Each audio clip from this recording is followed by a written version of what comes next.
안녕하십니까. 에듀피디 강의하는 김쌤 김인호입니다. 자, 이번 시간은 텔레마케팅 관리사 제4과목, 이제 마지막 차시죠. 고객 관리 과목입니다. 자, 일단은 1과목부터 4과목까지 발빠르게 달려왔습니다. 강의를 각 과목에 맞춰서 어떤 강의는 좀 쉽게, 어떤 강의는 조금 더 깊이 있게 설명드리긴 했습니다만은 실질적으로 고객 관리 과목은 그렇게 어려운 과목은 아니에요. 다만 이제 여러분들이 그 실무에 적용을 했을 때 가장 도움되는 과목이기도 하고 해서 내용적으로는 조금 다른 과목보다 한 3과목 정도 될 것 같아요. 깊이 있게 들어가려고 하니까 내용적으로 좀 분간하면서 들으셨으면 좋겠습니다. 자, 우선 들어가 볼 건데 텔레마케팅 관리사 출제 기준입니다. 자, 우선은 고객 관리 파트와 고객 상담 기술 파트가 있습니다. 두 개가 아예 동떨어지진 않아요. 그래서 내용적으로는 조금 일맥상통하는 내용이 있기 때문에 조금 혼합해서 설명하는 내용도 있습니다만은 자, 1-1에 해당하는 고객 관리 CRM이죠. CRM 그리고 등장 배경에 대한 내용과 이해와 그리고 빅데이터 이 부분이 조금 여러분들한테 어려울 수 있어요. 빅데이터를 활용한 고객관리 CRM에 대해서 우리가 공부를 해볼 거고 고객을 이해하기 위한 기술, 상담 처리 기술, 그리고 의사소통 기법에 대해서 공부를 해볼 겁니다. CRM에 해당하는 내용을 조금 생소하신 분들도 있을 수는 있어요. 보통 CS 센터는 많이 들어보셨을 텐데 CRM이라고 해서 어려운 건 아니니까 한번 들어가 볼게요.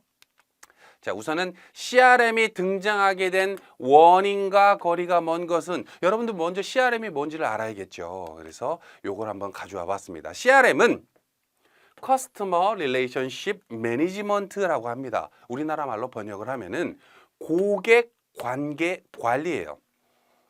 고객 관계 관리라고 하는 거는 기존에 이제 우리 회원 가입을 했거나 혹은 우리 쪽을 이용하는 우리 유료 회원들 혹은 유료가 아니더라도 그냥 회원 가입만 한 그 고객을 지칭하는 내용이고 그거를 관계를 좋게 해야겠죠. 관계를 좋게 해서 관리를 한다라고 하는 고객 지향적 경영 기법입니다. 그리고 고객과의 신뢰가 중요하고 안정적이며 미래지향적이다. 지금 당장 매출에 도움이 되지 않은 회원이다. 고객이다 하더라도 미래적으로는 이 회원이 우리한테 중요 고객이, 충성 고객이 될 수 있는 여지가 있기 때문에 그 고객들을 관리하는 기법입니다. 그래서 변화하는 고객의 기대와 요구의 다양성. 과거에는 우리가 이제 매스 마케팅이라고 부르는 게 있었어요. 그냥 우리가 이런 상품을 판매합니다. 우리가 이런 상품을 준비를 했습니다. 우리가 이런 이벤트를 합니다. 세일을 합니다. 라는 광고를 그냥 무작위로 쫙 뿌렸다면은 이제는 조금 더 요거에 대한 비효율성이 커지기 때문에 관련해서 이제 CRM 기법으로 전환이 되고 있는 추세고 많이 전환이 됐죠. 그래서 그냥 예시를 들자면은 다양한 등장 배경이 있어요. 다만 이제 물론 이제 여기에서는 고객이 기대와 요구의 다양성이 변경되고 소비자 중심으로 변경되어 있고 그죠? 기술에 발전하면서 뭐 여러 가지 내용이 나옵니다만은 제가 생각하는 실무자 입장에서 가장 큰 차이점은 광고비가 너무 비싸.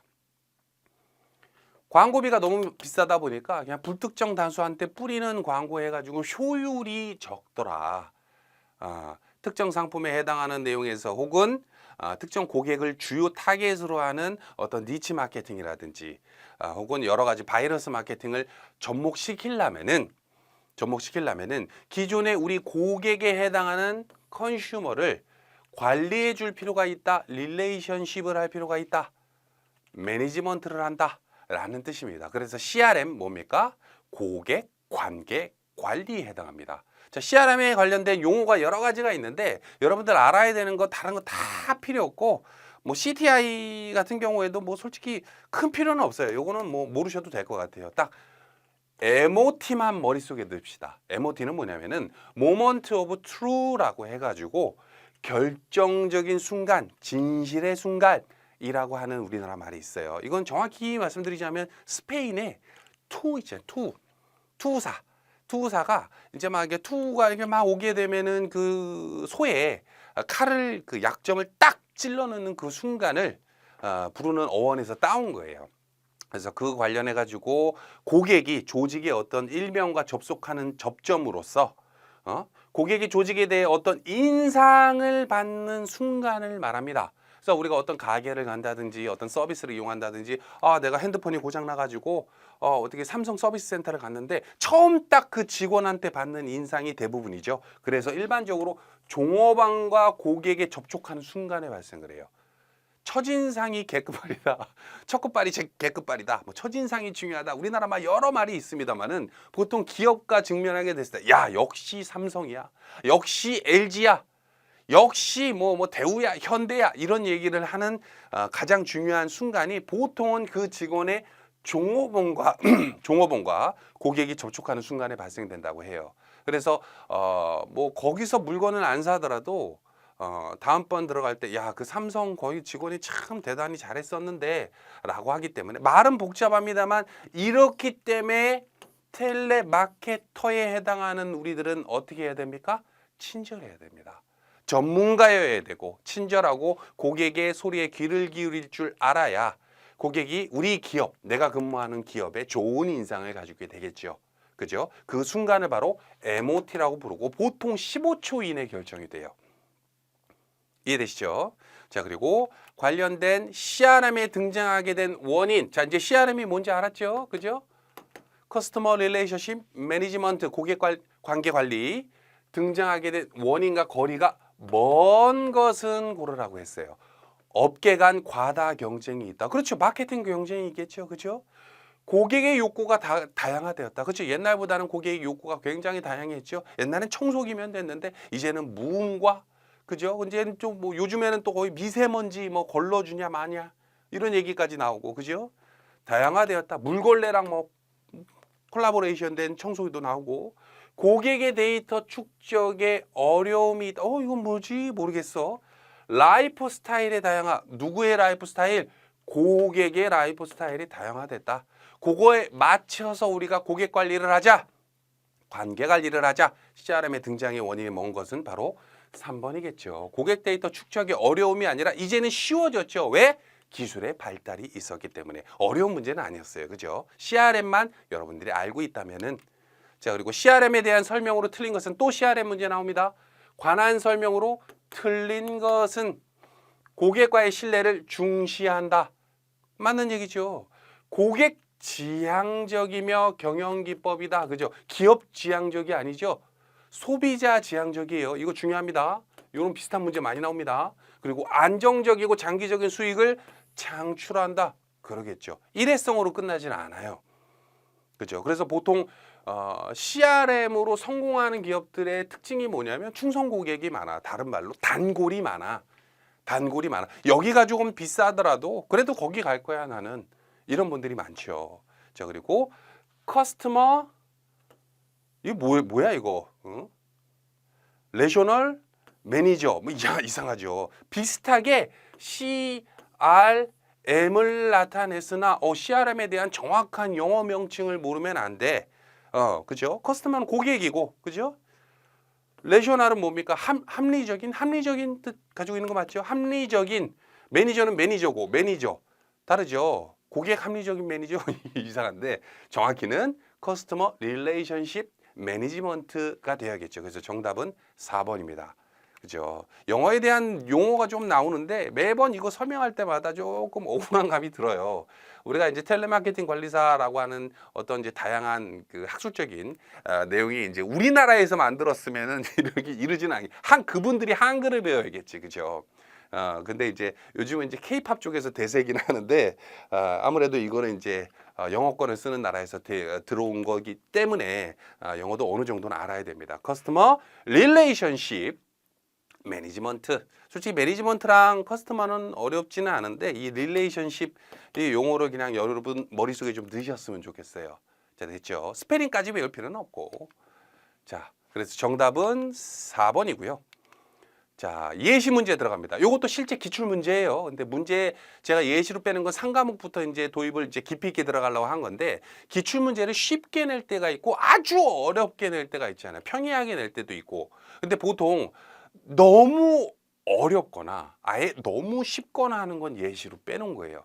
자, 한번 볼게요. CRM의 변천 과정에 대한 설명으로 옳지 않은 것은 그죠? 틀린 거 찾는 거죠. 그죠? 고객이 수동적 선택적 구매자에게 능동적 구매자로 변화되었다. 고객 관리가 영업과 판매 부서 위주에서 전사적, 용어가 좀 전사적 어려워하시는 분들이 있을 수 있는데 전사적이라는 거는 회사 전체. 그래서 영업 관리 판매 부서 위주였다가 회사 전체적으로 관리로 변화하였다. 뭐 틀린 말 아닌 것 같아요. 고객과의 관계가 일시적인 관계에서 장기적인 관계로 변화하였다. 살 사람들한테만 친절하고 안 살 사람한테 좀 이렇게 보러 왔는데요. 그러면 보든 말든 팔이 날리는데 이러면 안 된다는 거죠. 장기적인 관계로 변화하였습니다. 그죠? 고객과의 관계가 개별 고객과 쌍방향 의사소통에서 그룹화된 고객과의 일방적인 관계로 바뀌었다. 요게 거꾸로 됐죠. 그죠? 과거에는 고객을 하나의 뭉퉁이로 봤어요. 뭐 그룹화를 조금 너무 극대화를 하는 경향이 있긴 합니다만은 좀 나누자면 쉽게 설명하자면 살 사람, 안 살 사람 나눠 가지고 어떻게 한다는 소리야.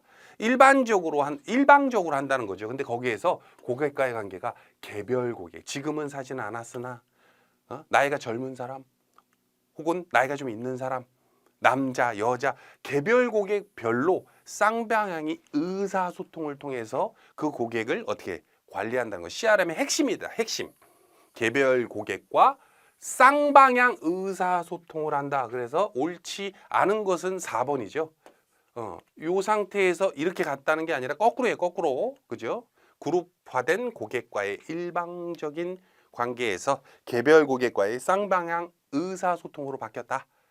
됐죠? 고객의 목소리를 경청하고 그거에 대해서 해결을 해주는, 그러면서 그 고객을 어떻게 보면 단골로 만드는 그게 CRM의 핵심입니다. 자, 넘어가고. 자, MOT, 제가 외우라고 했던 CRM의 용어가 딱 요거예요. 요거는 보통 1년에 한 번 정도는 시험 문제 무조건 나와요. MOT는. 근데 여러분들 모먼트 오브 트루 뭐라고 했습니까? 진실의 순간, 그죠? 결정의 순간, 뭐 여러 가지 해석을 할 수는 있습니다만은 뭐다? 그냥 첫인상. 이렇게 생각하시면 돼요. 관계없는 것을 골라라. 스위스 항공사의 사장 한셀이 주창. 야, 누가 했는지는 김인호 선생님이 얘기 안 했는데, 모르겠어. 일단 넘어갑시다. 기업의 생존이 결정되는 순간이다. 그렇죠. 그만큼 중요하다는 거예요. 그 기업의 브랜드 가치를 올리는 가장 접점의 순간. 보통 누구랑 만났을 때 얘기가 된다? 종업원과의 접점이 있을 때 생긴다. 한 15초 만에 결정이 됩니다. 고객과 기업이 접촉하여 그 제공된 서비스에 대해 느낌을 갖는 15초간의 진실의 순간이다. 그렇지. 우리 회사를 선택한 것이 가장 현명한 선택이었다는 사실을 고객에게 입증시켜야 할 소중한 시간이다. 그죠? 이것도 맞는 거죠. 그죠?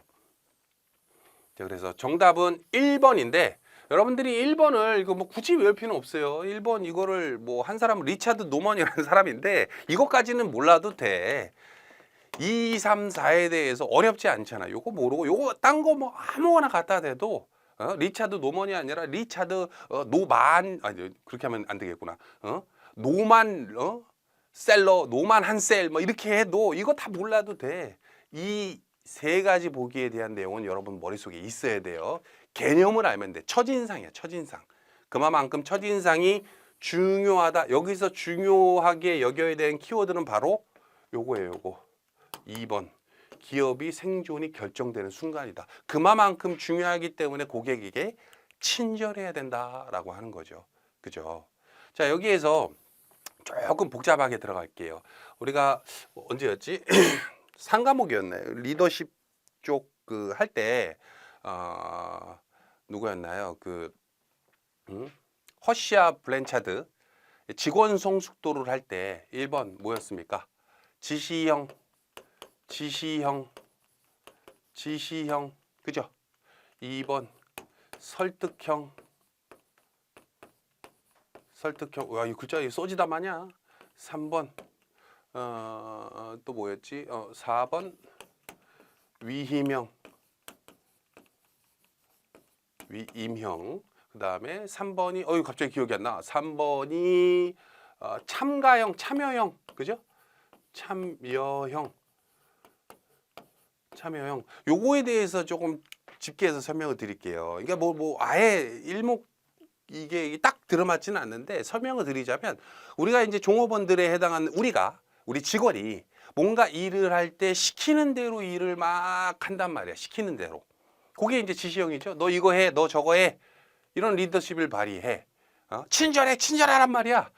근데 설득형이 뭐예요? 설득형이라는 거는 왜 친절해야 되는지를 스스로 납득해야 돼. 누가? 직원이. 그래서 이 직원 스스로가 시켜서 친절한 게 아니라 어떻게 해야 돼? 스스로 친절해질 수 있게끔 사명감을 가져야 되거든. 자, 여러분들 기업의 생존이 이 15초 만에 결정이 난대. 요거에 대한 내용을 알고서 들어가는 사람하고 모르고서 그냥 친절하라니까 친절하다라고 하는 거랑 친절도가 달라요. 근데 그리고 고객이 요즘 우리 1, 2번 문제에서도 봤지만은 고객이 그걸 알아 몰라. 이 사람이 나한테 친절하려고 하는데 그냥 억지 친절인지 진짜 친절하게 나한테 하려는지 느껴지는 게 있어. 그리고 보통 진짜로 친절하고 나한테 뭔가를 해주려고 하고 나의 고민을 공감해주고 이해하고 그걸 해결해 주려고 하는 사람, 그 회사랑 어떻게 하게 돼? 단골이 되게 돼 있어요. 충성 고객이 되게 돼 있어요. 자, 그래서 내용적으로 보면 뭐다? 기업의 생존이 결정되는 순간이다. 여러분들 요거 조금 까먹을까 봐 잠깐 들어가고 넘어간 거야. 자, 들어갑니다. 예시. 고객이 조직의 어떤 일명과 접촉하는 접점으로 이런 식으로 문제도 많이 나와요. 이게 아마 2020년도 기출문제일 거야. 서비스를 제공하는 조직과 그 품질에 대해 어떤 인상을 받는 순간이나 접점을 의미하는 용어는 별로 어렵지 않죠? 그죠? 왜 안 움직여? 그렇지. 용어는 뭐예요? 다른 거 다 몰라도 돼. 다른 거 몰라도 돼. MOT만 알자고요. Moment of Truth. 됐죠? 정답은 1번. 어려운 문제는 아니었어. 너무 쉬워서 뺀 거기는 하는데 CRM의 발전 단계를 도입 준비, 도입, 확산, 통합의 4단계로 구분할 때 CRM이 처음부터 생기지는 않았겠죠. 처음에는 CRM을 도입해보자 하고 준비를 하고 그 다음에 도입을 했어. 그 다음에 여러 가지 문제점이 나오겠지. 이렇게 할 걸 저렇게 할 걸 후회도 하고 그죠? 그리고 나서 확산은 뭐예요? 이런 방향으로 가야겠다. 이것도 발전시켜야겠다. 라고 뭔가를 전략을 접목시키기 시작하는 게 확산이야. 그리고 통합은 뭐야? 완전히 이제는 그 경영에 해당하는 그 프로세스를 CRM에 접목시키기 시작하는 게 확산이에요. 퍼져나간다. 그죠? 자, 그래서 어떻게 보면은 도입 준비, 도입, 발전이라고 표현할 수도 있겠죠. 근데 확산이라고 여기는 표현이 되어 있는데 실제 기출문제니까. 자, 여기에서 CRM 시스템의 구축과 기업 전략 중심으로 고객을 관리하는 단계는 CRM 시스템을 구축이라고 하다 보니까 도입 준비나 도입이구나 라고 생각을 했을 거예요. 그죠? 이 문제 틀린 분들은 보통 이게 좀 까다로운 문제야. CRM을 도입했거나 도입 준비하는 과정이구나. 근데 여기에서 중요한 키워드가 뭐냐면 기업 전략을 중심으로 고객을 관리하는 단계는 처음에는 도입했을 때 기업 전략을 중심으로 한 게 아니라 그냥 도입해 본 거야. CRM이라는 게 도입이 아직 안 된 회사들도 많이 있습니다. 그래서 정답은 일단은 3번인데 좀 복잡하죠. 근데 내용으로 봤을 때는 기업 전략 중심으로 고객을 관리를 실질적으로 들어가는 게 언제부터다? 확산이다. 그래서 도입을 했다 그래서 이게 만사 해결된 게 아니었다. 그만큼 어려운 개념이기도 하고 종업원들이 굉장히 힘들어져요. 종업원의 수도 많아야 되고. 그래서 정답은 3번이다. 자, 됐죠? 자, 봅니다. 4번 CRM의 목적에 대한 설명으로 옳지 않은 거. 야, 선생님 CRM 문제만 도대체 몇 개나 실제 기출문제에서도 뭐 3, 4문제, 4, 5문제 나와. 자, CRM의 목적에 대한 설명으로 옳지 않은 것은 그죠? 고객 분석을 통해 마케팅 전략을 효율적으로 하기 위해 고객 유지율을 증가시키고 이거 맞는 것 같아요. 단골 고객의 수를 확대하기 위해 그렇죠. 정확히는 유료 고객의 수를 확대하기 위해겠지, 그죠? 그리고 생산 지향적 전략으로서 기업의 수익성을 증대시키기 위해, 이것도 완전 틀린 말은 아닌 것 같은데. 차별화된 맞춤 서비스를 제공함으로 고객 만족도를 향상시키기 위해. 자, 일단 여러분들 공부하지 않은 상태로 정답이 아닌 건 뭐예요? 옳지 않은 거 고르는 거야. 옳은 게 뭐야? 일단 2번하고 4번은 아니야. 그죠? 그 상태에서 1번 아니면 3번이 정답인데, 고객 분석을 통해 마케팅 전략을 효율적으로 하기 위해, 자, 고객 분석을 어떻게 하게 돼요? VOC라고 해가지고 나중 뒷부분에서 배울 건데, 고객의 목소리를 듣고 고객들이 우리 상품에 대해서 어떤 생각을 가지고 있구나. 내가 반찬 가게를 운영하는데 내 반찬이 맛이 있구나 없구나. 이거 상했구나. 이거 좀 짜구나. 이거 좀 달구나. 누굴 통해서 알게 돼? 고객을 통해서 알게 되죠. 마케팅 전략을 효율적으로 하기 위해서 CRM의 목적에도 들어갑니다. 그럼 정답은 3번이라는 건데, 생산지향적 전략으로 기업의 수익성을 증대. 선생님 CRM에 뭐 잘하면 기업의 수익성에도 증대. 이건 맞아. 뭐가 틀린 거야? 요거야. 생산지향적이 아니라 여기다 뭘 써야 돼요? 고객지향적. 생산자 혹은 기업지향적 전략이 아닙니다. 고객지향적이에요. 고객 만족도를 올리기 위해. 그래서 에듀피디도 고객 만족도, 한국 소비자 만족도 1위를 지금 연속으로 수상하고 있는데, 굉장히 제가 그걸 받을 때마다 즐겁게 또 잘했다라고 생각이 드는 것도, 어찌됐건 고객이 만족하는 회사는 절대 안 망하거든. 커갈 수밖에 없는 내용이고. 이해되시죠? 정답보다 3번이다. 됐죠? 그리고 이제 넘어가서, 자, 예시 문제에 들어갑니다. CRM의 필요성이 증대된 원인으로 볼 수 없는 것은, 그럼 다음 세 개는 증대된 원인이라는 소리네. 그죠? 고객의 충성도 증가, 고객의 생활 방식 변화. 그렇죠. 생활 방식이 변화했다. 라이프 스타일. 그리고 고객의 커뮤니케이션의 변화. 그죠? 이것도 라이프 스타일에 들어가죠. 고객의 지식화가 기대 수준 상승. 옛날에는 그냥 물건만 주우면 됐지만은, 옛날에 반찬 가게에서 반찬이 맛있기만 하면 됐지만은, 그죠? 이왕 사는 거, 그 집은 맛있는데 종업원이 그런 집이 있어. 잘 안 가게 돼. CRM의 핵심이에요. 그죠? 고객과의 유대감, 라포 형성을 한다.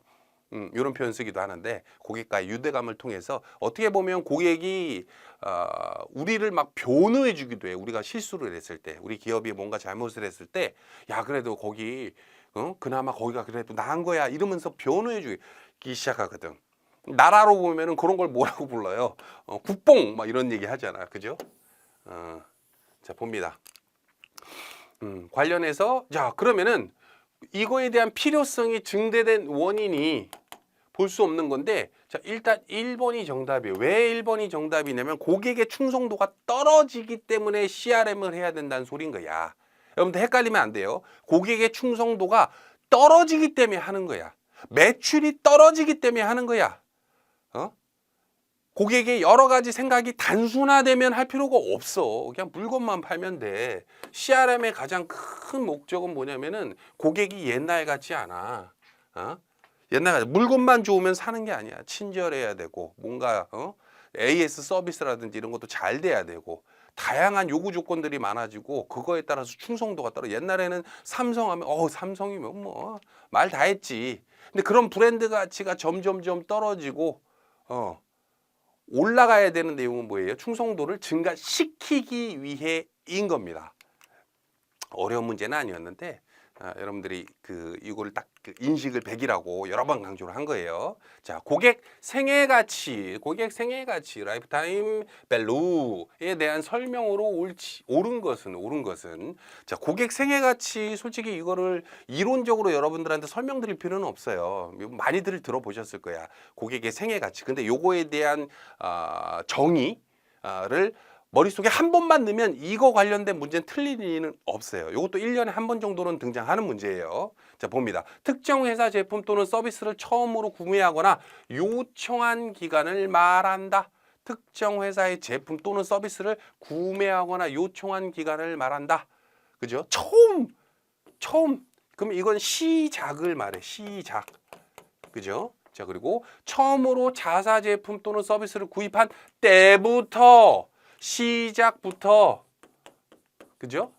고객이 갑자기 사망이 나오네. 사망하는 시점까지의 기간을 말한다. 물론 이제 생애자가 들어가니까 라이프 타임이니까 사망 나오면은 이거 만약에 틀린 분들은 2번으로 체크를 많이 했을 거예요. 틀린 말은 아닌데 사망하면 이제 고객은 아니게 되니까. 자, 특정 회사의 제품 또는 서비스를 구매한 날로부터 최종 반품 처리한 날까지 순이익 가치를 말한다. 반품 처리한 날짜까지 순이익 처리를 말한다. 그죠? 이거는 시작부터 종료를 어디로 본 거예요? 반품을 본 거죠. 종료를. 그리고 한 고객이 한 기업에 최초로 가입한 날부터, 시작부터 최초 거래일로부터 현재까지, 현재를 마감으로 본 거지. 부터 마감. 그래서 정답은 일단은 4번이 맞는데 여기에 헷갈릴 수가 있어요. 이 문제를 제가 따로 뽑은 이유 자체가 이게 왜 그러냐면은 일단은 우리 그 책이나 혹은 사전적인 의미에서 고객 생애 가치는 한 고객이 기업에 최초로 가입한 날, 유료로 결제 안 하더라도 유료로 결제 안 고객이 된 날로부터 시작부터 그죠? 시작부터 현재까지 누적적으로가 아니라 그것도 포함해서 앞으로 끼칠 이익에 해당하는 부분까지도 물어봐요. 넓게 보면 고객 생애 가치로 봐. 넓게 보면. 자, 그래서 어떻게 보면은 우리 텔레마케터 혹은 CS 센터에서 근무하는 직원들은 특히나 물론 우리 아웃바운드 마케팅도 마찬가지지만 고객이 우리 회사의 회원이 된 순간부터 언제까지 없어. 정확히 사전적인 의미에는 계속 얘는 관리해 줘야 되는 중요 고객인데 지금 결제를 했던 안 했던 얘가 반품을 했던 안 했던 반품을 했더라도 얘는 빠이치엔 안녕 잘가 너는 우리 회사랑 이제 다시는 보지 말자 싸우지 말란 소리예요. 반품이 아니 반품해도 얘는 우리 회사 생애 고객 생애 가치 있는 고객이라는 거야. 그죠? 언제까지? 현재까지 그리고 플러스 미래까지. 그러다 보니까 이 사망자 들어가는 것도 맞는 거 아니냐라고 하는데 실적으로 이게 기출문제인데 정답은 4번으로 했어요. 이런 문제는 솔직히 자주 나오지는 않겠지만은 여러분들 머릿속에 그냥 알아두시면 돼요. 사망이랑은 상관이 없다. 그냥 사전적 의미에서는 현재 플러스 미래도 들어가지만 시험에서는 이렇게 하는구나 라고 알아두시면 돼요. 그게 좀 덜 헷갈려. 자, 요거는 그래서 사망이기 때문에 미래가 들어간 거지, 미래. 어찌됐건 사람은 언젠가는 죽으니까. 근데 실제 기출문제에서는, 그러니까 책이나 사전에서는 미래까지 들어가는데 실제 기출문제에서는 이렇게 끊는구나. 이렇게 이해하라는 소리예요. 그래서 이 문제 솔직히 제가 이제 보자마자 약간 좀 속으로 욕을 했거든요. 좀 이상하게 냈다고. 근데 이런 문제 좀 종종 나옵니다. 그래서 텔레마케팅 관리사라는 시험에서는 언제까지다? 마감을 현재까지로 보는구나 라고 생각하시면 돼요. 자, 됐습니다. 자, 그리고 6번. 다음 중 CRM 시스템에 포함되지 않은 것은, 이름에 아는 것은 계속 나오네. 그죠? 다음 중 CRM 시스템에 포함되지 않은 것은 고객 상호작용센터, 영업 자동화 시스템, 마케팅 자동화 시스템, 고객 서비스 자동화 시스템. 보통 운영 CRM이 뭔지를 여러분이 알아야 되잖아요. 그냥 CRM 아니야. 여기 이거 붙었잖아요. 운영. 그죠? 그래서 이거부터 설명을 드리고 넘어가겠습니다. CRM의 분류라고 있어요. 메타그룹의 산업보고서에 대한 분류입니다. 또 이렇게 설명하면 선생님 메타그룹이 뭐예요? 막 이러는데 그냥 여러분 머릿속에 그냥 그룹 이름이라고 보면 돼요. 회사 이름, 회사. 이거 메타라고 지우고 제가 이렇게 적게요. 그냥 삼성그룹의 산업보고서에 대한 분류는 삼성보고서. 이러면 여러분들 안 헷갈리잖아. 그죠? 메타그룹이 중요한 게 아니야. 그냥 그룹 이름이야. 회사 이름이야. 메타그룹의 산업보고서에 대한 분류는 프로세스 관점에서 분류를 했는데 요거에 대한 분류를 총 3가지로 했죠. 1번 분석 CRM이 있고 2번 운영 CRM이 있고 3번 뭡니까? 협업 CRM이 있구나. 여기에서 분석 CRM은 고객의 데이터를 추출 분석하는 시스템이야. 고객의 데이터를 추출 분석하는 시스템이야. 뭐를 위해서? 고객 정보를 활용하기 위해서. 고객의 향후 동향을 모델링 할 수도 있어요. 얘가 지금 핸드폰을 샀네? 언제 샀어? 올해 샀네? 그럼 한 1년 6개월에서 2년 정도 뒤에 핸드폰을 새로 사겠네? 얘는 항상 2년마다 샀으니까 라고 향후 동향을 모델링 할 수도 있죠. 개별 고객일 수도 있고, 혹은 뭐 어떤 B2C를 좀 넓게 보자면 어떤 회사일 수도 있고, 그죠?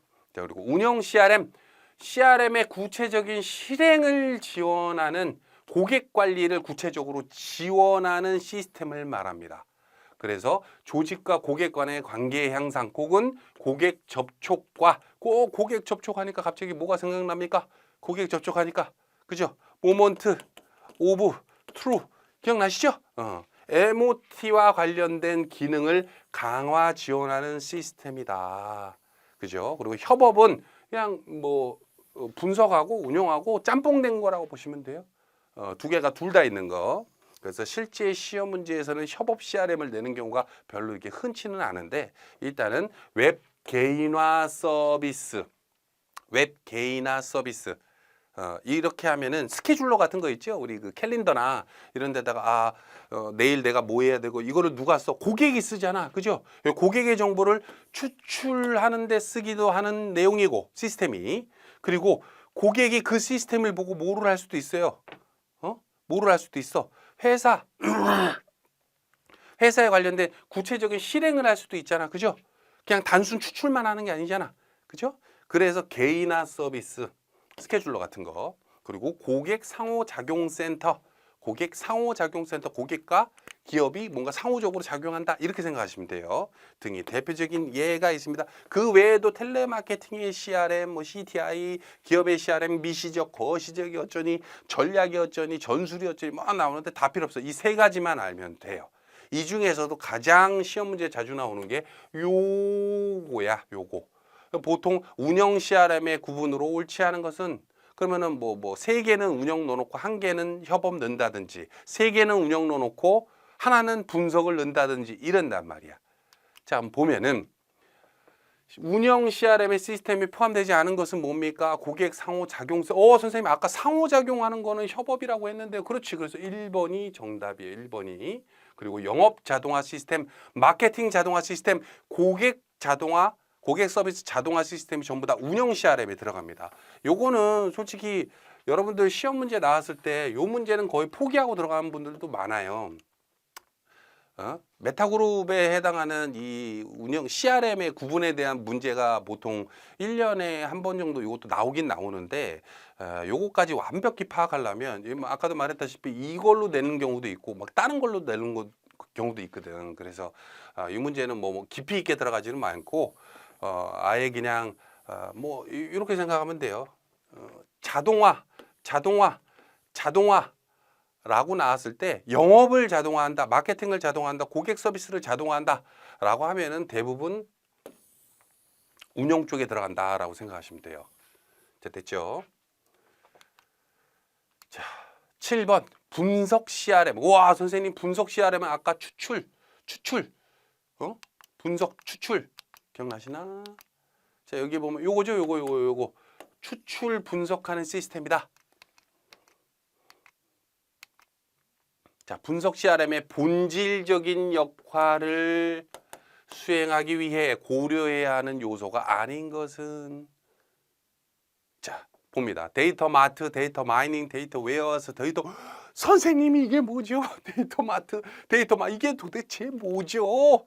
그죠? 정확히 이 용어 네 가지는 그 빅데이터에서 나오는 용어예요. 그래서 요 문제는 엄밀히 말하면 1-2단원에 해당하는 고객관리관계 CRM의 이해 부분이기도 하면서 빅데이터 문제이기도 합니다. 1-3 정도 될걸? 그죠?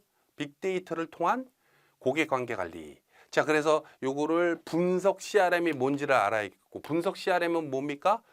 추출, 분석한다. 고객의 데이터를. 기억나시죠? 자, 추출 분석을 하는데 이 용어에 대해서 먼저 설명을 해주고 넘어갈게요. 자, 용어 정리. 빅데이터. 여기서부터 1-3으로 갑자기 넘어갑니다. 1-3으로. 자, 빅데이터. 기존의 데이터보다 방대한 데이터를 말해요. 선생님 빅데이터 있으니까 스몰 데이터는 없습니까? 있어. 스몰 데이터라는 것도 있어. 근데 여러분들 이거는 알아둘 필요는 없어요. 뭐 원하시면 설명해 드릴 수도 있는데 어찌됐건 빅데이터는 그냥 데이터가 아니야.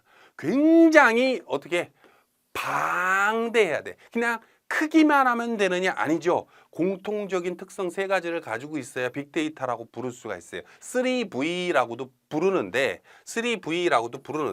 요 3V에 해당하는 문제도 보통 한 2년에 한 번꼴로 내기는 해요. 근데 뭐 복잡하지는 않으니까 한번 설명을 드려볼게요. 규모, 볼륨. 규모가 커야 돼. 볼륨. 보이죠? 그죠? 속도, velocity. 속도가 빨라야 돼. 규모가 크고 데이터가 어마무시한데 뭐 하나 검색하려 그러면은 무슨 뭐 한 2박 3일이 걸리고 그러면 안 돼. 빅데이터는 속도가 빨라야 돼. 그리고 다양해야 돼. 버라이어티. 만약에 이게 영어 문제로 냈을 때 솔직히 볼륨이랑 버라이어티는 여러분들 틀릴 리가 없잖아. 버라이어티 예능 버라이어티 예능 들어봤죠? 다양한 예능. 그죠? 이건 틀릴 리가 없잖아. 버라이어티는. 볼륨도 뭐 틀릴 리가, 볼륨을 키운다. 많이 쓰잖아요, 우리가. 그죠? 자, 그러면은 뭐를 많이 헷갈려요, 여러분들이? 벨로시티. 영화 제목이기도 하고 뭐 어디 아파트 이름이기도 하는데 벨로시티. 자, CT 기억하세요. 벨로시티. 지금 머릿속에 그냥 넣어두는 거야. 규모, 속도, 다양성이 있어야 된다. 그죠? 그리고 요거에 대한 분류가 빅데이터에도 세 가지를 둘 수가 있는데 다양성에 대한 분류예요. 정형. 즉시 통계 가능한 데이터냐? 반정형. 이거부터 설명합시다. 비정형. 정형이 아닌 거죠? 그렇죠? 즉시 통계를 못 내는 거야. 동영상, 이미지, 전화 통화, 내용도 마찬가지죠. 내용도 유튜브나 뭐나 이미지나 어디 SNS에 올렸다거나 뭐 이런 거 했을 때 이거를 통계로 내기가 되게 힘들어. 낼 수가 없어. 정형이 아니야. 거기서 뭘 찍었는지 어떻게 할 거야. 그죠? 그래서 이거를 빅데이터에서 분석을 할 때 비정형을 정형화시켜서 분석을 하기 위해서 뭘 써요, 여러분? 샵 김인호. 그죠? 이런 샵 기호를 쓰죠. 그죠? 대표적인 키워드를 넣는단 말이야. 그죠? 자, 봅니다. 요거 하나 더 설명을 해드릴까? 에듀피디가 서울에 있으니까 서울에 여러분 상식으로 그냥 알아두세요. 서울이 이제 지금 37대였나? 민선 4기인가요? 3기인가요? 그 민선 7기인가? 가만 있어봐. 나도 헷갈리네. 박원순 시장이 이제 돌아가고 나서 돌아가시기 전에 2015년도인가 14년도 때 빅데이터를 활용해 가지고 서울시에 올빼미 버스라는 걸 만들어요.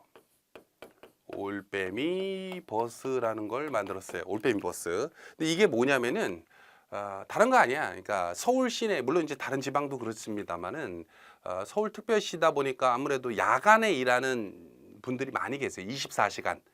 그러다 보니까 이제 교통편을 이용을 할 때 지하철도 새벽에 끊기죠. 버스도 새벽에 끊기죠. 그러다 보니까 새벽 2, 3시에 일이 끝나거나 혹은 이동이 필요한 경제 인구들이 어디를 갈라 그래? 어디를 뭐 강서구에서 어디 저기 강북구로 갈라 그래? 성북구로 갈라 그래? 그럼 뭐를 타야 돼? 자가를 이용하거나 아니면 택시를 타야 돼. 그죠? 자, 근데 그러다 보니까 차가 없는 사람들은 돈이 너무 많이 들어. 그래서 서울시에서 7개의 노선으로 새벽 시간에 다니는 버스를 오픈을 해요. 그게 올빼미 버스야. 근데 노선이 있잖아. 노선 이렇게 어느 노선 이렇게 어디 노선 이런 노선이 있을 거 아니야.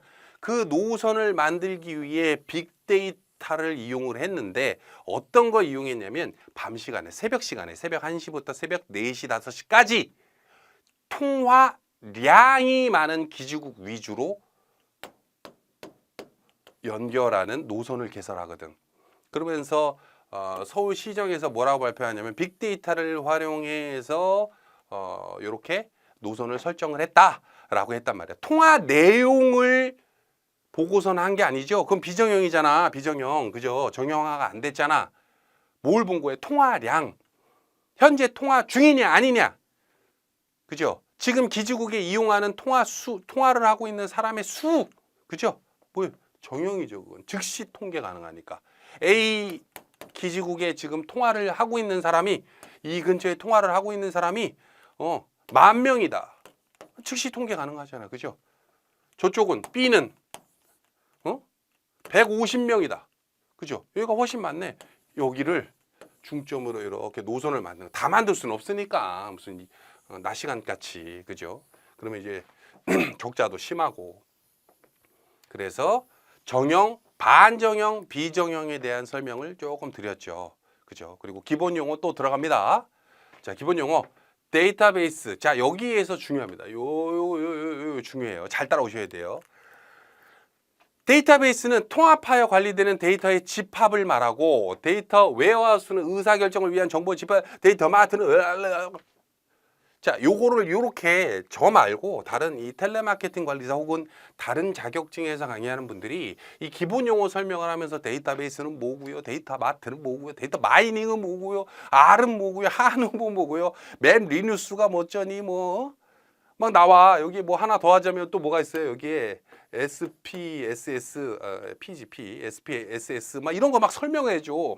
근데 이거를 여러분들 듣고 있는 여러분들 중에 일단은 표정이 어떠냐면 이걸 쭉 설명해 주면 여러분들이 막 열심히 강의 듣고 있다 갑자기 나 이 표정 짓고 있어. 이해가 안 된다는 거거든. 나도 이거를 이제 대학 다닐 때 이제 설명을 듣고 막 뭐를 하고 뭐 혹은 관련된 자료를 찾아보거나 하면서도 이걸 강의를 쉽게 해주는 분들이 거의 드물어요. 희한하게 전산 쪽에서 일하는 분들이 강의를 쉽게 안 해. 근데 일단은 여러분들 이거부터 알고 갑시다. 여러분들 알아야 되는 용어는 이 4가지가 다야. 우리 텔레마케팅 관리사에서 얼마나 다행입니까?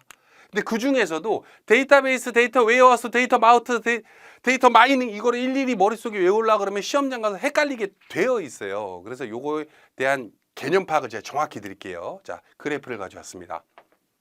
데이터베이스가 여러 개가 있어요. 그죠? 자, 데이터베이스 어떻게 생각하면 되냐면은 요거를 데이터를 뭐 정보 데이터를 농산품으로 비교를 할게요.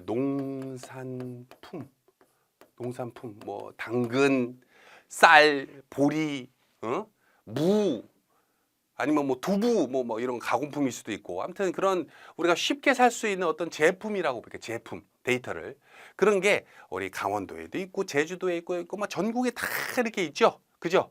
근데 그거를 내가 어떻게 지금 서울 사는데 속초 가가지고 만석 닭강정 어떻게 사?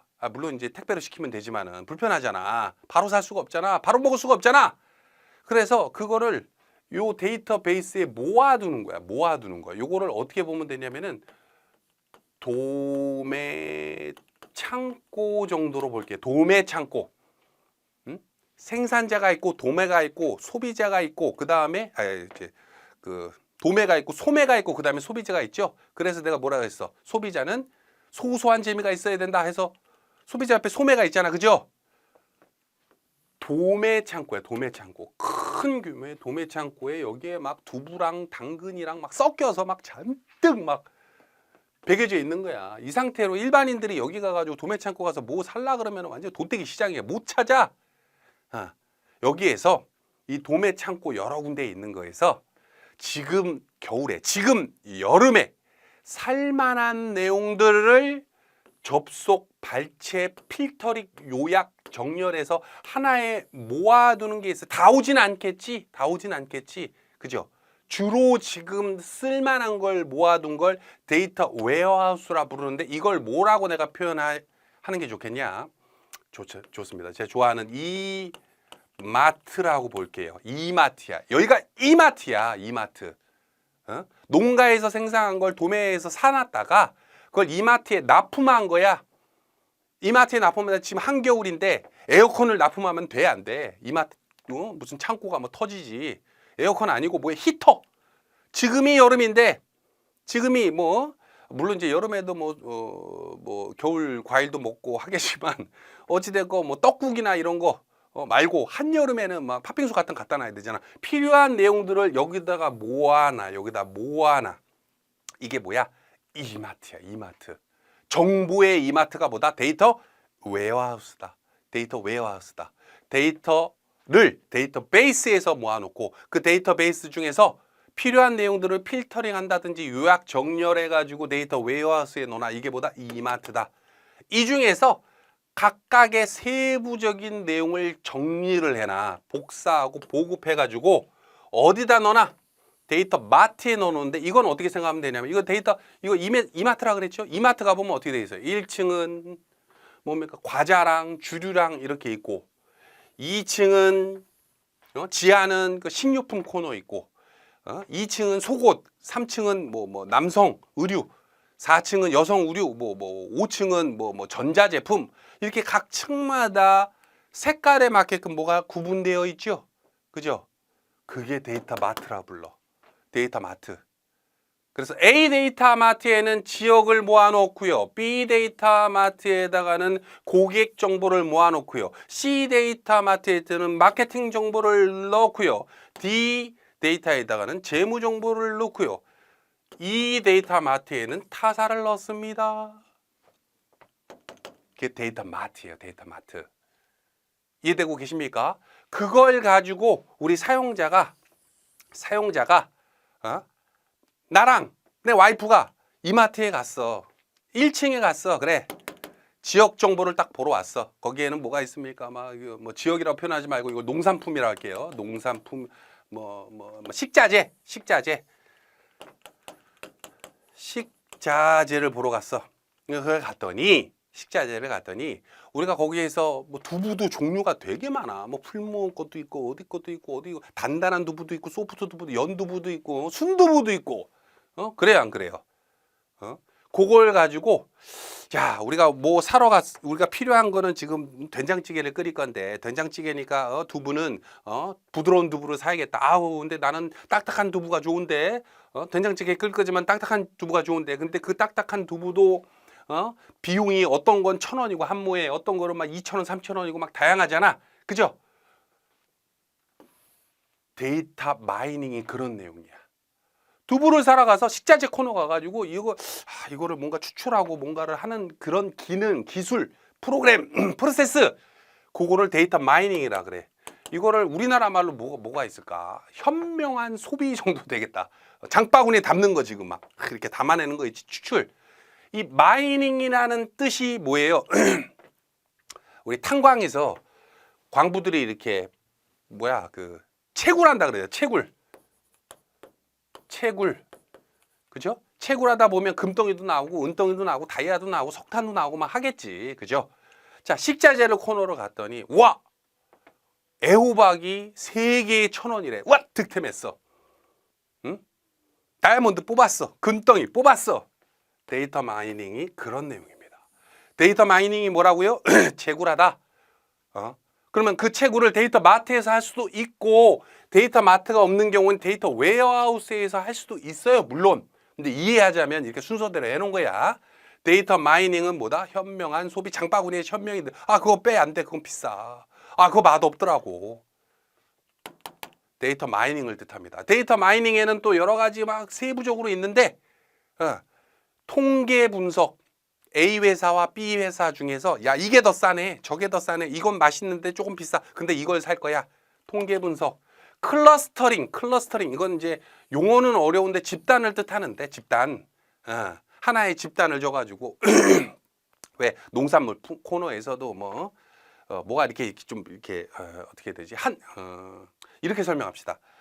정보를 하나의 그 단체로 모아가지고 하는 걸 클러스터링이 나오는데 그것도 데이터 마이닝에 들어가요. 근데 여러분들이 이해할 때는 그냥 클러스터링을 어떻게 보면 되냐면은 묶음 상품으로 봅시다. 묶음 상품. 팔을 딱 하나만 사는 경우도 있고 한 단을 이렇게 크게 가지고 사는 경우도 있고 그죠? 한 3,000원 하죠. 그럼 반 단만 사는 경우도 있고 묶음으로 사잖아. 클러스터링이 묶음이야. 클러스터링까지 알 필요는 없는데 시험 문제에 거의 3, 4년에 한 번 나올까 말까의 클러스터링은. 클러스터링도 어디에 들어가? 데이터 마이닝의 한 종류예요. 데이터 마이닝이라 그래서 통계 분석만 말하는 게 아니야. 집단 여러 개 사면 싸나요? 2 플러스 1인가요? 그것도 클러스터링이야. 그죠? 자, 그리고 이 밑으로 쫙 자릅니다. 데이터 액세스 툴이라고 있어요. 데이터 액세스 툴. 이거는 뭐 거의 시험 문제 나온 적이 여태까지 내가 알기로는 없어. 하지만 그냥 설명하는 김에 하는 거야. 이거는까진 여러분들 깊이 있게 알 필요 없는데 데이터 액세스 툴은 뭐냐면은 뭔가 좀 시각적으로 해놓은 거. 시각적으로 해놓은 거. 자, A 회사 풀무원 두부는 얼마고요? B 회사 또 어디가 있을까? 뭐 어디 두부는 얼마고요? C 회사는 얼마고요? 이거를 이렇게 각각 보다 보니까 불편하잖아. 그래서 돈 쓸 사람은 따로 있는데 내가 설명해 줘야 되잖아. 그래서 그거를 시각적으로 자, A 회사는 이게 얼마 그래프로 막 이렇게 그려. A 회사, B 회사, C 회사. 그럼 그람당 얼마라든지 이렇게 시각화해 놓은 것이 데이터 액세스 툴이라고 불러요.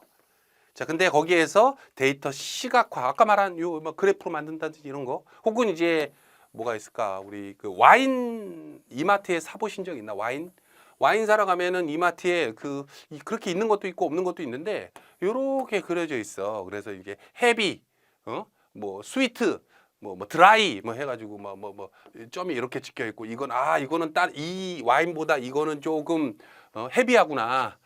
요거는 조금 좀 달구나. 요런 거를 이제 눈에 잘 보여줄 수 있도록 표식화한 게 있거든. 그게 뭐야? 데이터 시각화. 이렇게 그 정보를 잘 볼 수 있게끔 시각화해 놓은 걸 데이터 액세스 툴이라 부르고, 그런 거를 분간해내는 분석 능력 무슨 어떤 프로세스를 데이터 마이닝이라고 부른단 말이에요. 자, 그러면 요걸 토대로 다시 한번 가봅시다. 데이터베이스는 통합되어 관리되는 데이터의 집합이다. 이게 결국 뭐예요? 전국의 판매품 혹은 농산품의 도매 창고다. 이해되십니까? 뭐가 데이터? 베이스가. 자, 됐죠? 데이터 웨어하우스는 의사결정을 위한 정보의 집합이다. 이러니까 이해가 안 되는 거거든. 이거 뭐라 그랬어? 이마트다. 데이터베이스에서 뭐가 가져왔구나. 우리가 무슨 프로그래머 될 것도 아니고 그 깊이 있게 들어갈 필요 없어. 우리의 머릿속에는 이마트네. 그죠? 그리고 데이터 마트는 뭐예요? 데이터 웨어하우스 사용자 사이의 중간층이다. 데이터 웨어하우스와 사용자 사이의 중간층이다. 왜? 쉽게 분간할 수 있도록 어떻게 이렇게 클러스터링 해놓은 거지. 농산물 코너, 의류 코너, 문 코너, 그죠? 그게 데이터 마트예요. 데이터 마트. 조금 작은 마트 가보면 왜 그 이마트 에브리원 그런 데 가면은 층이 하나인데요. 그래.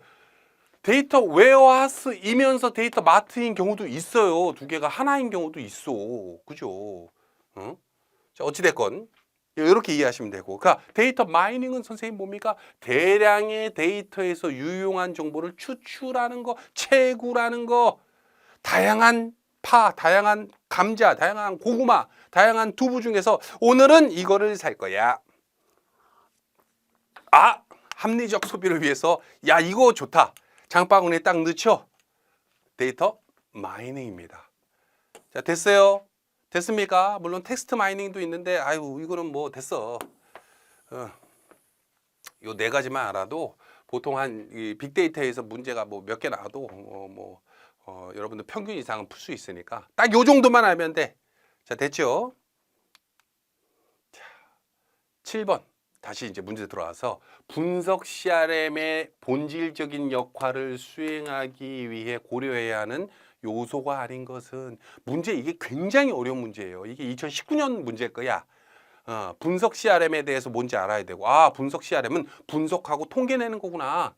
근데 본질적으로 내용을 쭉 봤더니 빅데이터뿐만 아니라 그냥 일반 데이터에서도 이게 내용이 용어를 쓰긴 하는데, 데이터 마트, 데이터 마이닝, 데이터 웨어하우스, 데이터 베이스, 데이터베이스에서 데이터 웨어하우스, 데이터 마팅, 데이터 마이닝 다 분석 통계에 쓰는 용어들이잖아. 근데 뭐가 붙어서 좀 이상해? 선생님, 이 마케팅이 왜 붙었어요? 데이터베이스 마케팅이 왜 붙었어? 그래 안 그래? 그죠?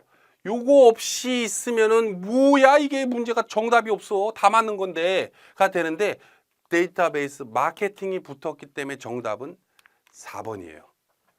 그죠? 데이터베이스 마케팅이라는 건 뭐예요? 데이터베이스를 가지고 마케팅 한다는 소리야. 그죠? 분석이 아니야. 그죠? 이해되십니까? 통합으로 봐도 되고, 협업으로 봐도 되고, 또 어디로 봐도 돼? 운용으로 봐도 돼요. 데이터베이스 마케팅은. 자, 됐습니까? 자, 넘어갑니다. 예시. 이제 빅데이터로 이제 쫙 넘어갔어요. 데이터 분석 결과를 쉽게 이행할 수 있도록 시각적으로 표현하고 전달하는 과정은 데이터를 쉽게 이용할 수. 이거는 제가 예시로 뺀 게 쉬워서 뺀 게 아니라 더럽게 어려워서 뺀 거야. 이 문제가 실제로 나올 줄 몰라서 나도. 이 2020년도 문제인가? 모르겠네. 자, 근데 이게 자 봅시다. 일단은 데이터 클러스터. 와, 클러스터. 이거는 이제 틀리라고 낸 문제야. 내가 봤을 때는 데이터 클러스터링. 선생님 데이터 클러스터링 집단화잖아요. 데이터 마이닝인데요. 데이터 마이닝의 한 종류인데요. 맞아. 데이터 커스터마이징. 야, 이 커스터마이징까지 쓰냐? 모르겠어. 이거 넘어가. 데이터 시각하는 데이터 액세스 툴에 들어가는 거거든. 그래서 데이터 분석 결과를 쉽게 그래프로 이렇게 그리는 거지. 그래프로. 요게 데이터 시각화예요. 데이터 시각화. 데이터 이런 데이터 시각화나 뭐 이런 거를 뭐라 그래? 데이터 액세스 툴이라고 부르는데 그 중에 하나가 데이터 시각화지. 요거는 뭐라 그랬어요? 데이터 마이닝의 한 종류라 그랬죠. 그래서 정답은 3번인데 이 문제는 솔직히 여러분 이런 문제 나오면 그냥 틀리세요. 아우. 야, 이거까지 하려고 그러면 여러분들 깊이를 어느 정도 해야 되는 줄 알아? 드럽게 어렵단 말이야. 그래서 야, 이런 문제도 나오는구나. 출제율 미쳤구나. 도대체 문제를 어떻게까지 어렵게 내는 거야. 정보 처리 기사 수준이야. 이 정도면. 자, 봅니다. 데이터 시각화 맞죠? 자, 근데 대략적으로 이 어려운 문제 나와도 일단은 커스터마이징 여러분들 모를 거고 데이터 분류도 잘 이게 뭐 내용은 알아도 그죠? 근데 클러스터링은 제가 설명해 드렸어요. 집단, 단체, 그룹. 그죠? 데이터 시각화도 설명은 드렸었어. 설명은 드렸는데 야, 이런 문제 나오면은 안 돼. 틀릴 수밖에 없어. 이건 포기하고 넘어갑시다. 자, 빅데이터의 특징으로 오는 것은 이런 문제가 우리는 좋아한단 말이야. 쉽고 재밌고 빨리 풀 수 있는 거. 빅데이터는 데이터 형식이 단일하다. 이 뭔 개소리야. 아, 죄송합니다. 빅데이터 복잡하죠. 정형 데이터, 비정형 데이터. 그죠? 또 뭐가 있어요? 반정형 데이터도 있고. 빅데이터는 데이터의 양이 방대하다. 그렇지. 데이터의 생성 속도가 매우 빠르다. 그렇지. 처리 속도도 빨라요. 빅데이터는 데이터가 처리되는 방식에 있어 새로운 관리 및 분석 방법을 요구한다. 그죠? 다양하기도 하고 새로운 방법, 기술을 요하기도 하죠. 선생님 갑자기 V3가 생각납니다. V3, 3V가 생각합니다. 그죠? 3V 뭐가 있어요? 3V 뭐가 있을까? 그죠? 볼륨, 벨로시티, 버라이어티. 생각나죠? 정답은 뭡니까? 1번. 빅데이터는 데이터의 형식이 단일하다가 아니라 다양하다. 그죠? 기억나시죠? 버라이어티하다. 그래서 1, 2, 3번 나오다 4번은 그냥 넣은 것 같고. 자, 그래서 정답은 1번입니다. 자, 됐죠? 요거 좀 어렵게 내자면 아까 그 영어 내서 낼 수 있는 거야. 여러분들 머릿속에 버라이어티랑 볼륨은 헷갈리지 않을 거니까 벨로시티만 잘 기억하자고요. 빠르다. 자, 예시. 빅데이터에 관한 설명으로 옳지 않은 것은 빅데이터에 대한 설명으로 옳지 않은 것은 나왔어요. 옳지 않은 것. 자, 내용 보면은 빅데이터를 활용한 고객 관계 관리는 새로운 경제적 효과를 창출할 것으로 기대된다. 세계 각국의 정부와 기업들은 빅데이터가 향후 국가 기업의 성패를 가름할 새로운 경제적 가치의 원천이 될 것으로 기대하고 있다. 빅데이터는 거대한 데이터의 집합으로 양적인 의미뿐만 아니라 데이터 분석과 활용을 포괄하는 개념으로 새로운 가치를 창출하는 데 한계가 있다. 왜 갑자기 한계가 있대? 자, 그리고 빅데이터는 미래 국가 경쟁력에 큰 영향을 미칠 것으로 예측되며 국가적으로는 안전을 위협하는 글로벌 요인 등에 대응하기 위해 우선적으로 도입되고 있다. 그러니까 결과적으로 빅데이터 최고야. 빅데이터 너무 좋아. 빅데이터는 한계가 없어. 빅데이터는 너무 좋아. 막 이런 내용이거든. 근데 여기에서 새로운 경제 효과라고 했다. 긍정이죠. 긍정. 그죠? 빅데이터는 향후 국가 기업의 성패를 가름할 경제를 기대하고 있다. 이것도 긍정이죠. 이거 뭐 한계가 없어. 빅데이터는. 새로운 가치를 창출하는데 한계가 없다가 정답이에요. 그래서 정답은 3번인데 요거 조금 물론 빅데이터가 단점도 있는 것도 있어요. 근데 단점 문제를 깊이 있게 되는 문제를 내가 최근 5년치 동안 본 적이 없거든. 그러니까 여러분들 머릿속에는 그냥 빅데이터는 한계가 없구나. 최우선적으로 도입해야 되는구나. 야, 엄청난 거네. 좋은 거네. 어디 가서 빅데이터 얘기 좀 해봐야지. 야, 빅데이터는 말이야 하면서 3V 얘기도 하시고. 자, 정답은 3번입니다. 이렇게 지문이나 그 예시에 대한 내용을 아주 길게 드러내는 문제들이 나와요. 이제 보통 이제 NCS나 혹은 이런 데서 이제 꼼수라 그래서 키워드를 빨리 찾으라 그러거든. 그래서 요거 관련해서는 뭐 키워드가 뭐예요? 경제 효과를 기대된 일단은 긍정이냐 부정이냐에 대한 걸 찾으면 만약에 시험 시간이 모자랐는데 이런 문제 나온다 그러고 지문이 길다 그러면 키워드를 빨리 찾아야겠지.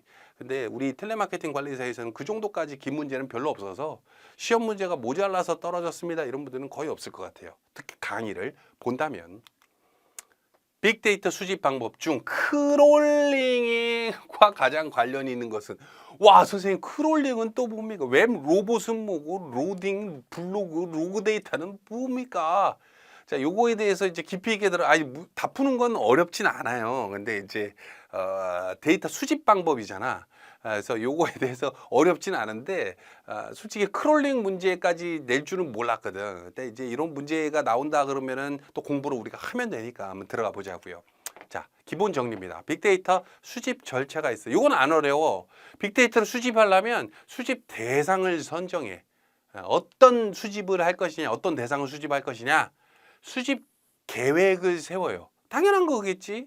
그리고 데이터를 수집을 실행을 합니다. 근데 여기에서 A, B, C 중에서 가장 전문가가 해야 되는 게 뭐가 있을까?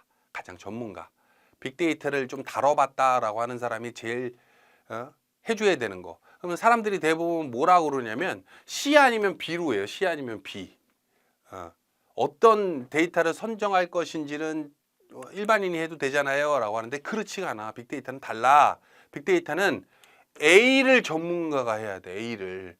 막상 그 전문가라고 하는 게 여러분들 일반인하고 그거랑 헷갈리시면 안 되는데 그 사회조사 분석사라고 하는 거 보면 SPSS라는 프로그램으로 실기 시험을 봐요. 근데 그게 이제 데이터 분석이라든지 이런 걸 하는 어떤 그 프로그램인데 그걸 다룰 줄 안다고 전문가가 아니야. 빅데이터는 빅데이터만의 되게 특수성을 가지고 있기 때문에 수집 대상 선정하는 게 굉장히 까다롭고 요거에 따라서 계획이나 실행 방법이 천차만별로 바꿔져. 그래서 가장 경력이 있고 전문가가 해줘야 되는 게 뭐냐면 대상 선정은 전문가가 해야 돼. 이거는 시험 문제 안 나오니까 그냥 우리 입장에서는 대상을 선정하고 수집 세부 계획을 한 다음에 수집 실행을 하는 거구나. 요거까지만 알아두시면 돼요. 어렵진 않죠. 하나 더 알자면 전문가는 대상 선정이 제일 까다롭고 어렵구나. 요거에 따라서 밑에 게 와르르 바뀌는구나. 요 정도만 알자고. 됐죠? 자, 그리고 이게 중요하지. 빅데이터 수집 방법. 아까 크롤링도 나왔습니다만 HTTP 수집 크롤링과 오픈 API가 있고 뭔 소리야. 로그 수집이 있고 FTP 수집, TCP, IP 이거 좀 들어본 것 같은데 뭐 이런 것도 있고 다양하게 스트리밍 뭐 있어. 근데 여러분들 알아야 될 건 일단 두 가지만 알면 됩니다. 두 가지만 알면 됩니다.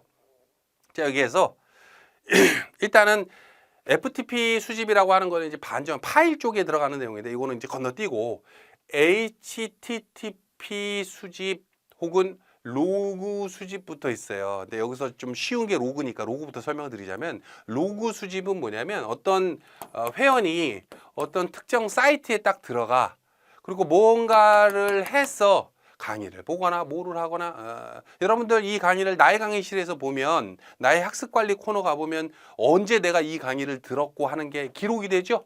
그런 걸 로그 분석이라고 해요. 로그 분석. 관리자 측면에서 봤을 때 내가 이용하는 어떤 세일즈나 관리자, 어드민 쪽에 들어가서 어떤 사람한테 강의를 열어주고 어떤 사람의 무슨 강의를 뭐 결제를 도와주고 뭐 한 흔적들이 컴퓨터 서버에 다 저장이 되거든. 그걸 뭐라 그래? 각종 로그를 수집한다. 그 로그를 통해서 분석을 한다. 회원이 어떤 강의를 먼저 보는구나, 어떤 강의를 빨리 보는구나, 어떤 강의를 더럽게 늦게 보는구나. 아유, 더럽게라고 하면 안 되지. 되게 늦게 보는구나. 이런 게 전부 다 로그에 해당해. 흔적. 요 정도로 생각하면 돼요. 어렵지 않죠? 그죠? 그래서 여러분들 우리 그 인터넷 익스플로러 이제 끝났으니까 크롬 같은 데 보면은 어제 내가 들어갔던 페이지를 다시 확인할 수가 있죠. 어제 내가 들어갔던 페이지를 다시 확인할 수 있잖아. 그게 다 전부 다 뭐야?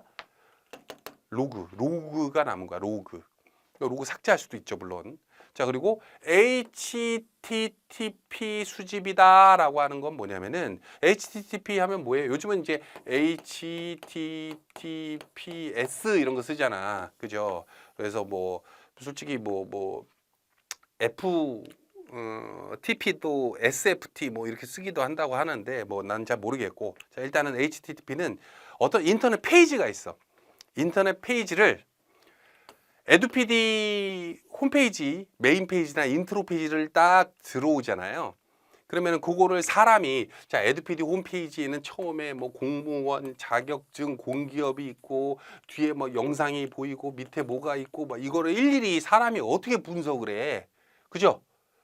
그거를 자동화 시켜가지고 분석을 하거든. 키워드가 있는지 이미지가 뭐 적합한 게 있는지 뭐 이런 거를 막 분석을 한단 말이야. 그 분석을 크롤링이라고 해. 자동 분석을 크롤링이라고 하는데, 요 분석을 누가 하냐면 일반인이 물론 하는 경우도 있지. 일반 사람이 손으로 하는 경우도 있어요. 근데 대부분 뭐냐면 웹 로봇이라고 있어. 로봇이라 그래서 이렇게 물리적으로 물리적으로 이렇게 로봇이 띠리띠리띠, 자, 이 페이지는 어떻습니다. 이게 아니고 뭐예요? 뭐야? 웹 로봇이 프로그램 이름이야. 그 프로그램이 에듀피디 메인 페이지 들어가고 어떤 각종 페이지 들어가서 어떤 키워드가 이거 AI가 뭐 이렇게 해가지고 어떻게 이 페이지는 이렇습니다라고 결론을 딱 낸단 말이야. 그래서 다음이나 네이버 유명하잖아요. 그래서 예를 들어서 이제 모바일 페이지가 크롤링 됐다라고 하면 예전에 에듀피디가 모바일이 m.edupd.com이었어. com. 그리고 이제 2020년인가 2020년도인가 2019년도인가 그때 이제 에듀피디가 m.edupd.com 모바일에 해당하는 페이지가 좀 마음에 안 들어가지고 하이브리드 버전으로 그냥 www.edupd.com으로 모바일과 PC 혼용 버전으로 하이드 버전으로 리뉴얼을 한 적이 있어요. 근데 다음 쪽 들어가가지고 다음에서 이제 우리가 핸드폰에서 에듀피디를 치면 일로 들어가야 되는데 옛날 페이지에 해당하는 일로 들어가는 거야, 일로. 이거 마케팅 부서인데 이거 좀 빨리 바꿔주세요 했는데 이 크롤링이 웹로봇이 다음은 하기 때문에 이거 마음대로 못 바꿔요. 뭐 스크립트를 어떻게 해주세요. 막 이러더라고.